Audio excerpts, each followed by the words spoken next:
The other day, I was on my way to the gym, and as I was heading out my alley, I passed by a neighbor who happened to be putting out a whole bunch of stuff on her lawn.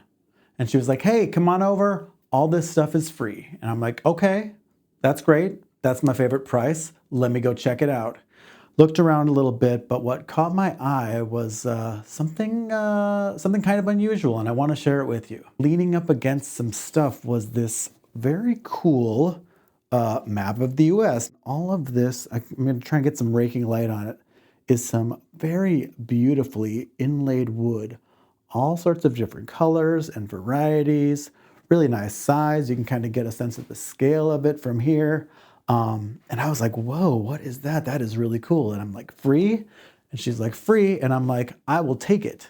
But then when I looked a little closer, I saw that there was another piece that was connected to it.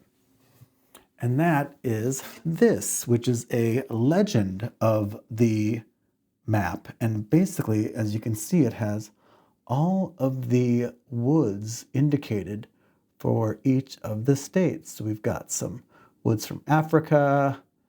California's got the redwood. We've got something from Brazil. We've got woods from France, things from all over the US. So I'm like, that is really cool. I love that.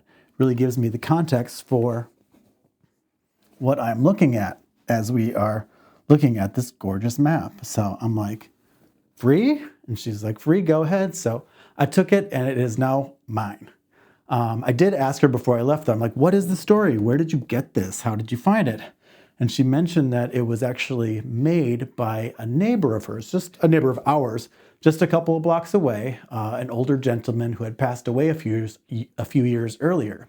And he was, of course, a master woodworker and had given this to her. And I was like, that's very cool. You're sure you want to part with this? And she was like, I don't have room for it. Go ahead. So this now has a place in my home, and I could not be more excited. When I got home, though, I decided to do a little research. On the back, as you can see, it has a little bit of a signature here. It says December 1994, which is about 30 years ago, Alois and Martha Hostreiter. So when I got home, I did a little looking online, and of course they had passed away a few years ago. I would like to share some interesting info I found about them, and it gives a little more context for what this object is, and I think it's pretty cool. Alois was born on Wednesday, April 20th, 1927, in Fürth im Wald, Germany. At the age of 16, he met the love of his life, Martha Stoiber, his darling, and they were united in marriage on July 9th, 1949. Shortly thereafter, they were blessed with their first daughter and then their second daughter. In 1956, seeking economic opportunities, this family of four followed their dreams and moved to America, settling in Chicago. Having grown up in a woodworking family, Alois secured employment at Hohmeier Mill and Lumber in Chicago. There he became the master of custom shaping and fabrication of extraordinary wood moldings and cabinetry. Alois, very young in age, was introduced to the art of marquetry by a friend of his dad's, and he taught Alois the technique where different wood veneers are knife-cut and assembled to create one-of-a-kind paintings. Everyone that knew Alois will remember him as having a kind, generous heart and patience like no other. Above all, he valued family and friends, always ready to help, using his God-given gifts where needed. His passion for nature brought him much joy. All wild creatures, especially birds, were his favorite. It paints this portrait of a very sweet man, craftsman, family man, just really beautiful. But I was curious about the Chicago connection, so I ended up looking up his employer, this Hohmeier Mill and Lumber in Chicago. And that's when I ran across an article from the Chicago Tribune, published November 4th, 1993. It's called Carpenters Lose a Bit of Paradise, which goes into detail about the closing of Hohmeier Mill and Lumber, talks about all the various woods they had that were used for cabinetry, toys, birdhouses, and I think maps also. I think it's interesting, this article talks about it closing in 1993, and then the actual piece of this map was in 1994. So I imagine that some of this wood was perhaps from the last sales of that millwork company. I looked it up online also, and it turns out that that building is now called Millwork Lofts, and it is condos, apartments, that sort of thing, which is, the case with so many manufacturing places here in Chicago.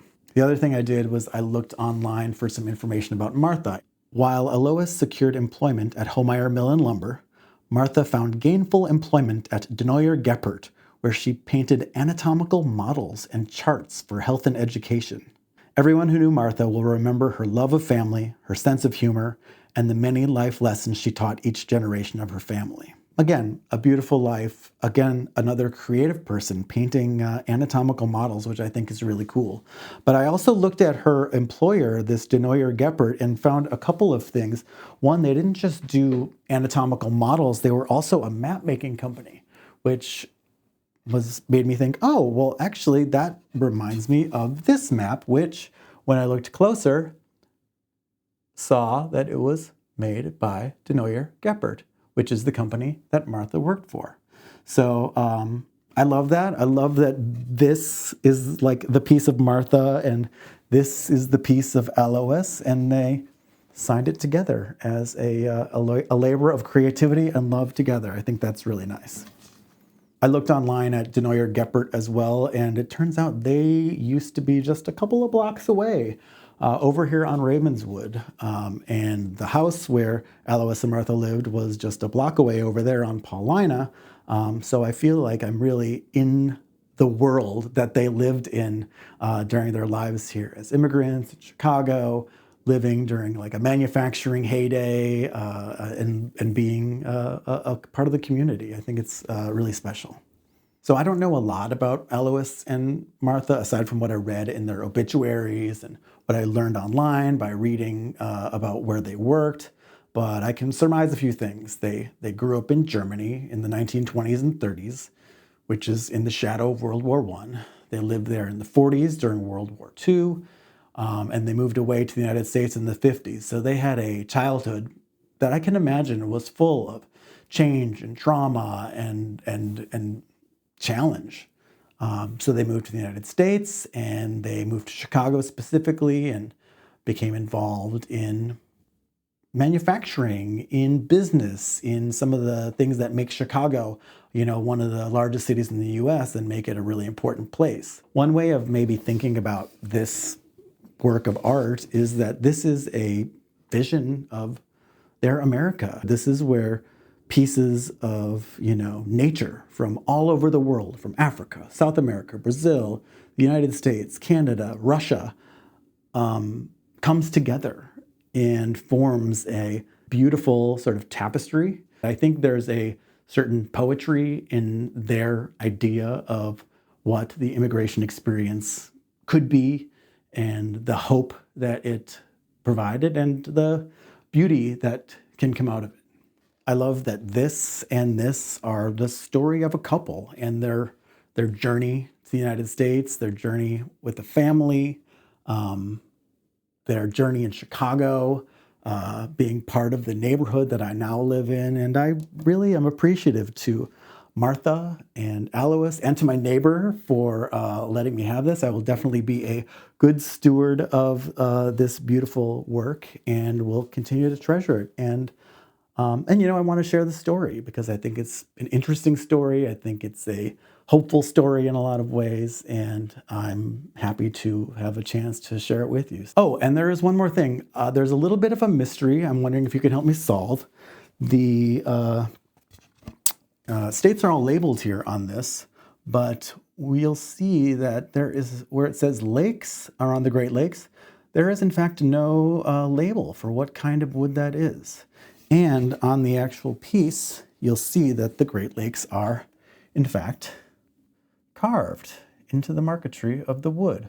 So I have no idea if there's a way to identify what that wood is, without doing some sort of like biological testing or something like that. But if there is a way to visually identify what that wood might be, if anyone has any ideas, I would love to hear it in the comments. So thank you, Alois. Thank you, Martha. Thank you to my neighbor, and thank you for watching. I really appreciate it.